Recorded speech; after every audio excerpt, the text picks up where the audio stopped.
السلام علیکم۔ جیسے کہ آپ سبھی کو معلوم ہے کہ اس وقت ہندوستان کے بہت سے علاقوں میں پانی بھر گیا ہے، جگہ جگہ پر باڑھ آ رہی ہے، جس سے لوگوں کی جان مال کا کافی نقصان ہو رہا ہے۔ کچھ جگہوں پر تو اس پانی کی وجہ سے اتنا زیادہ حالت خراب ہو گئی ہے جن کو دیکھ کر لوگوں کی آنکھوں میں آنسو آ رہے ہیں۔ آج ہم آپ کو بتانے والے ہیں پانی کا یہ سیلاب جب ایک گاؤں کی مسجد میں داخل ہوا تو اس وقت اللہ تعالیٰ کا ایسا کیا معجزہ ہوا کہ جس سے دیکھ کر غیر مسلم لوگ بھی اللہ اکبر کا نعرہ لگانے لگے۔ اور یہی نہیں، اس پورے واقعہ کو سن کر آپ بھی حیران رہ جائیں گے۔ اس لیے آج کا یہ ویڈیو آپ سبھی کے لیے بہت ہی اسپیشل ہے۔ اب اس کو آخر تک ضرور دیکھیے گا، اور سب سے پہلے اگر آپ کو اللہ تعالیٰ پر مکمل یقین ہے تو آپ اس ویڈیو کو دل سے ایک لائک ضرور کر دیں اور ویڈیو کو شیئر بھی کر دیں۔ اس گاؤں میں غیر مسلم اور مسلمان دونوں ساتھ ساتھ رہتے تھے۔ یہ گاؤں اپنے امن چین اور اپنے بھائی چارے کی مثال کے طور پر جانا جاتا تھا۔ یہاں پر لوگ ایک دوسرے کے سکھ دکھ میں برابر کے شریک ہوتے تھے۔ اس گاؤں میں اگر کبھی کسی کے گھر میں کوئی خوشی ہوتی تو دونوں دھرموں کے لوگ مل کر خوشیاں مناتے تھے، اور اگر کبھی کسی کے گھر میں کوئی دکھ یا مصیبت آ جاتی، کوئی غم آ جاتا تو دونوں دھرموں کے لوگ کے دکھ میں شامل ہوتے تھے۔ اس گاؤں کی ایک اسپیشل بات یہ تھی کہ یہ پورا کا پورا گاؤں خوبصورتی اور ہریالی سے بھرا ہوا تھا۔ اللہ تعالیٰ نے ان کو طرح طرح کی نعمتوں سے نواز رکھا تھا۔ اس گاؤں کے زیادہ تر لوگ قریب کے شہروں میں اپنا کاروبار کرتے تھے، لیکن اب اس گاؤں میں ایک مسئلہ یہ بن گیا تھا کہ وہ یہ تھا کہ اس گاؤں میں پچھلے ایک سال سے بارش نہیں ہو رہی تھی، جس کی وجہ سے گاؤں کا ہر آدمی پریشان نظر آنے لگا تھا، کیونکہ اس سے پہلے لوگ اپنے کھیتوں میں فصلیں اگایا کرتے تھے، جس سے ہر طرف ہریالی ہی ہریالی کا منظر ہوتا تھا۔ لیکن اب بارش نہ ہونے کی وجہ سے ان کی فصلیں سوکھ چکی تھی اور نہ ہی درختوں میں پہلے جیسے رونق باقی رہی تھی۔ اس پریشانی کے دور میں ایک طرف غیر مسلم لوگ یہ سمجھنے لگے تھے کہ شاید ان کا بھگوان ان سے ناراض ہو چکا ہے، اس وجہ سے ہمارے گاؤں میں بارش نہیں ہو رہی ہے۔ اس لیے غیر مسلم لوگ مندر میں یا اپنے بھگوان کی پوجا کرنے لگے اور ہاتھ جوڑ کر اپنے بھگوان سے بارش برسانے کی پرارتھنا کرنے لگے، لیکن بارش کا کوئی بھی نام و نشان نہیں تھا۔ اور دوسری طرف مسلمان بھی یہ سوچنے لگے کہ شاید اللہ تعالیٰ ان سے ناراض ہو چکا ہے، اس وجہ سے بارش نہیں ہو رہی ہے۔ اس لیے وہ بھی اپنی مسجد میں جا کر نماز پڑھنے لگے اور رو رو کر اللہ تعالیٰ سے دعائیں مانگنے لگے، لیکن آسمان پر بادل کا ایک ٹکڑا بھی نظر نہیں آ رہا تھا۔ حالانکہ اس گاؤں میں رہنے والے تمام مسلمان نیک دل اور عبادت گزار تھے۔ انہی میں سے ایک بزرگ مولوی بھی تھے جو اپنی نیکی اور عبادتوں کی وجہ سے پورے گاؤں میں مشہور تھے۔ مولوی صرف 5 وقت کی نماز ہی نہیں پڑھتے تھے، بلکہ وہ راتوں کو اٹھ کر تہجد کی نماز بھی ادا کیا کرتے تھے۔ اور یہی نہیں، مولوی ہر وقت اللہ کا ذکر کرتے اور گاؤں کے دوسرے لوگوں کو بھی نیکی کی طرف میل کرتے۔ ایسا تھا اس پورے گاؤں کا ماحول۔ لیکن اس وقت بارش نہ ہونے کی وجہ سے اس گاؤں کے لوگ بہت پریشان ہو چکے تھے۔ اس لیے اس پریشانی کے عالم میں غیر مسلم لوگ اپنے ایشور سے پرارتھنا کر رہے تھے، جبکہ مسلمان اپنے اللہ سے مدد کی دعائیں مانگ رہے تھے، لیکن دور دور تک بارش کی کوئی بھی امید نظر نہیں آ رہی تھی۔ اسی طرح سے اب تک وقت گزرتا جا رہا تھا۔ اپریل اور مئی کی شدید گرمی کا موسم آ چکا تھا۔ دوسری طرف پورے گاؤں میں ہر طرف سوکھا پڑا ہوا تھا۔ اس وجہ سے درختوں کے پتے بھی جھڑ چکے تھے۔ شدید گرمی کی وجہ سے زمین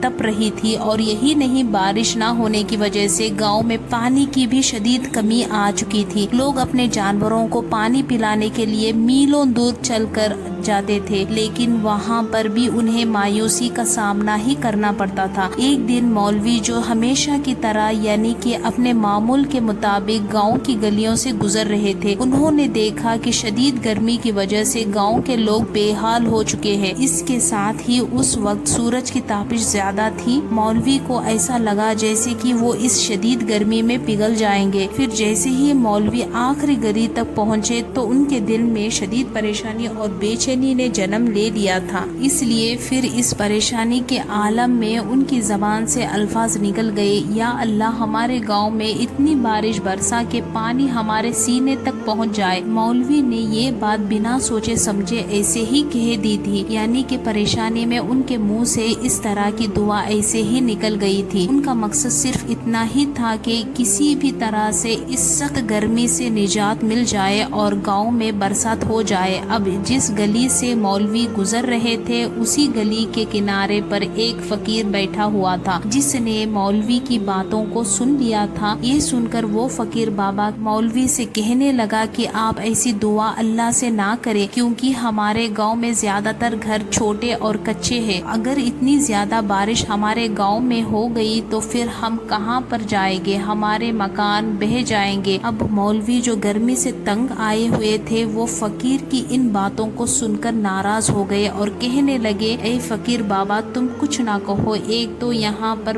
بارش نہیں ہو رہی ہے اور اوپر سے بھی تمہیں اپنے گھر کی فکر لگی ہوئی ہے۔ اتنا کہہ کر پھر مولوی انہی قدموں سے مسجد کی طرف چل پڑے۔ اب ان کے ذہن میں بس یہی بات کیسے بھی ہو بارش ہو جائے اور اس گرمی سے راحت مل جائے۔ مولوی کو اس وقت اس بات کا بالکل بھی اندازہ نہیں تھا کہ اگر ان کی دعا قبولیت ہو گئی تو پھر یہاں پر اتنی زبردست اور خطرناک بارش ہو سکتی ہے کہ پھر ہمیں سنبھالنے تک کا موقع بھی نہیں ملے گا۔ اس کے بعد مولوی مسجد تک پہنچے تو وہ نڈھال ہو گئے تھے۔ انہوں نے مسجد میں داخل ہوتے ہی اپنی نظریں آسمان کی طرف اٹھائی۔ انہوں نے دیکھا کہ آسمان پر اچانک سے گھنے اور کالے بادل چھانے لگے تھے۔ یہ دیکھ کر مولوی کی آنکھوں میں خوشی کی چمک آ گئی تھی۔ انہوں نے فوراً ہی اللہ تعالیٰ کا شکر ادا کیا اور پھر گاؤں والوں کو خوشخبری دینے کے لیے مسجد میں موجود لوگوں کے پاس گئے اور جا کر ان سے کہنے لگے کہ آج ہمارے گاؤں میں ضرور بارش ہوگی۔ اب گاؤں کے لوگ جو پہلے ہی بارش کے لیے ترس رہے تھے وہ ان بادلوں کو دیکھ کر بے پناہ خوش ہو گئے۔ اس لیے پھر گاؤں کے سب لوگ اپنے اپنے گھروں میں تیاری کرنے لگے اور نماز پڑھنے کے لیے مسجد میں جمع ہونے لگے۔ اس کے بعد مولوی نے مسجد میں جماعت کے ساتھ نماز پڑھنا شروع کر دیا۔ پھر جیسے ہی مولوی نے اللہ اکبر کہا اور نماز پڑھنا شروع کیا تو باہر سے بادلوں کی گرج اور بجلی کی آواز سنائی دینے لگی۔ آسمان پر خطرناک سے بادل چھا چکے تھے اور پھر دیکھتے ہی دیکھتے بارش شروع ہو گئی، لیکن یہ کوئی معمولی بارش نہیں تھی۔ کالے کالے بادلوں نے اچانک ہی پورے آسمان کو ڈھانپنا شروع کر دیا۔ پھر اتنی تیز بارش شروع ہو گئی کہ چند ہی لمحوں میں گاؤں کی ساری گلیاں اور سارے میدان پانی سے بھر گئے۔ پانی کا بہاؤ اتنا زیادہ تیز تھا کہ ندی نالے بھی اس کے سامنے بے بس ہو گئے۔ اب مسجد کے اندر نمازیوں نے جب تیز بارش کو محسوس کیا تو ڈر پیدا ہونے لگا، لیکن ان سب نمازیوں کے ایمان کی مضبوطی ایسی تھی کہ انہوں نے بھی اپنی نماز نہیں چھوڑی۔ وہ ویسے ہی اللہ کی عبادت میں مصروف رہے اور ادھر مولوی بھی امامت کرتے ہوئے انہیں نماز پڑھاتے رہے۔ پھر بارش اتنی زیادہ تیز ہو گئی کہ مسجد کے اندر بھی پانی داخل ہونے لگا اور دیکھتے ہی دیکھتے پوری مسجد میں لبالب پانی بھر گیا، یہاں تک کہ پانی نمازیوں کے سینے تک پہنچ گیا۔ اب ہر طرف پانی ہی پانی بھر چکا تھا، یہاں تک کہ گاؤں کا ہر کونا پانی میں ڈوب چکا تھا۔ گاؤں والے ابھی کچھ دیر پہلے جو بارش ہونے پر خوشی منا رہے تھے اب وہ سب خوف زدہ ہو گئے تھے، لیکن ادھر مسجد میں مولوی اور ان کے ساتھیوں نے پانی کے بہاؤ میں بھی اپنی نماز کو جاری رکھا، کیونکہ ان کے دلوں میں اللہ پر مکمل بھروسہ تھا، اس لیے انہوں نے پورے ایمان کے ساتھ اپنی عبادت کو جاری رکھا۔ اب دھیرے دھیرے پانی بڑھتا ہی جا رہا، یہاں تک کہ پانی نمازیوں کے سینے تک آ گیا، لیکن تمام نمازی اللہ کی محبت اور اس کی رضا کے لیے ویسے ہی مسجد میں نماز ادا کرتے رہے۔ اور پھر اس طرح سے مولوی اور سارے نمازیوں نے اپنی نماز مکمل کی اور مسجد سے باہر آ کر دیکھا تو وہ سب کے سب حیران رہ گئے، کیونکہ انہوں نے دیکھا کہ ان کا گاؤں مکمل طور پر پانی میں ڈوب چکا ہے۔ جن کے گھر کچے تھے وہ پانی میں ڈوب چکے تھے، اس لیے اب ایسے لوگوں لوگوں کے لیے پناہ لینا بھی مشکل ہو گیا تھا۔ ہر طرف چیخ پکار کی آواز آنے لگی تھی، لوگ اپنے پیاروں کو بچانے کی کوشش کر رہے تھے، غیر مسلم اپنے ایشور سے اور مسلمان اپنے اللہ سے دعا کر رہے تھے۔ اس کے بعد مولوی کے دل میں ایک عجیب سی خلل پیدا ہو گئی۔ انہیں احساس ہو گیا کہ انہوں نے پریشانی کے عالم میں جو دعا مانگی تھی وہ بے صبر سے مانگی تھی، اس لیے اب وہ ایک بڑی آزمائش بن کر گاؤں کے تمام لوگوں نازل ہو گئی ہے۔ اس لیے پھر مولوی نے فوراً ہی اللہ کی بارگاہ میں ہاتھ اٹھا دیا اور گڑ گڑا کر دعا کرنے لگے، یا اللہ ہمیں معاف کر دو، ہم سے بہت بڑی خطا ہو گئی ہے، یا اللہ ہماری اس آزمائش کو دور فرما دو۔ ادھر مولوی کا دعا مانگنا تھا کہ ادھر بارش فوراً ہی کم ہونے لگا اور پھر بادل آہستہ آہستہ ہٹنے لگے۔ اتنی شدید گرمی بڑھ گئی جیسے گرمی پہلے بھی کبھی نہیں دیکھی تھی۔ گاؤں والے حیران ہو گئے اور جتنا بھی پانی تھا وہ سب کچھ سوکھ گیا تھا، لیکن ندی نالے بھرے ہوئے تھے۔ اب گاؤں کے لوگ جو خوف زدہ تھے انہوں نے دیکھا کہ اب بارش کا زور ٹوٹ رہا ہے۔ یہ دیکھ کر گاؤں کے تمام لوگ بھی خوش ہو گئے۔ پھر جب پانی کافی حد خشک ہو گیا تو لوگ اپنے اپنے گھروں کی طرف واپس لوٹنے لگے۔ مولوی نے پھر گاؤں کے لوگوں کو ایک جگہ پر اکٹھا کیا اور پھر انہوں نے گاؤں کے لوگوں کو اپنی مانگی گئی دعا کے بارے میں بتایا اور کہا کہ دیکھو اللہ کی ذات بہت بڑی مہربان ہے، اللہ بہت بڑا رحیم اور کریم ہے، لیکن ہمیں اللہ کی حکمت کو سمجھنا بہت ضروری ہے۔ اگر ہماری مانگی گئی دعا کا دوسروں کے لیے مشکلات کا سبب بن جانا ہے تو وہ ہمارے لیے ایک آزمائش بن جاتی ہے۔ اس کے بعد مولوی نے سب کو نصیحت یہ فرمائی کہ اے لوگوں، ہمیں اللہ کے بندوں کا خیال ضرور رکھنا چاہیے اور جب بھی کبھی مصیبت میں دعا کرے تو دوسروں کی مشکلات کا بھی دھیان رکھنا چاہیے۔ اے لوگوں، ہم چاہے کتنے بھی نیک کیوں نہ ہو، جب تک ہم دوسروں کی پریشانی کا خیال نہیں رکھیں گے تب تک ہماری عبادت کا کوئی فائدہ نہیں ہوگا۔ یہ بات سن کر گاؤں والوں کے دلوں میں بھی ایک نئی روشنی پیدا ہو گئی۔ اس کے بعد انہوں نے اللہ سے معافی مانگی اور عہد کیا کہ آج کے بعد وہ جب بھی کبھی اللہ سے دعا کریں گے تو وہ دوسروں کا خیال ضرور رکھیں گے اور اپنے اعمال میں سدھار کریں گے۔ اس واقعے کے بعد اس گاؤں کے لوگوں نے اپنے رب کی رضا کے لیے اپنی عبادت کو نہ صرف اور بہتر بنایا بلکہ ایک دوسرے کی مدد اور خدمت کو بھی اپنا مقصد بنا لیا۔ امید کرتے ہیں آج کا یہ واقعہ آپ کو پسند آیا ہوگا۔ اگر ویڈیو آپ کو اچھا لگا تو آپ اسے دل سے ایک لائک ضرور کر دیں اور 5 وقت کی نماز ضرور ادا کریں، کیونکہ نماز مومن کے لیے سب سے ضروری چیز ہے اور نماز ہم پر فرض کی گئی ہے، تو نماز پڑھنا ہر مسلمان پر فرض ہے۔ ہم ملتے ہیں آپ کو اگلی ویڈیو میں، تب تک کے لیے السلام علیکم۔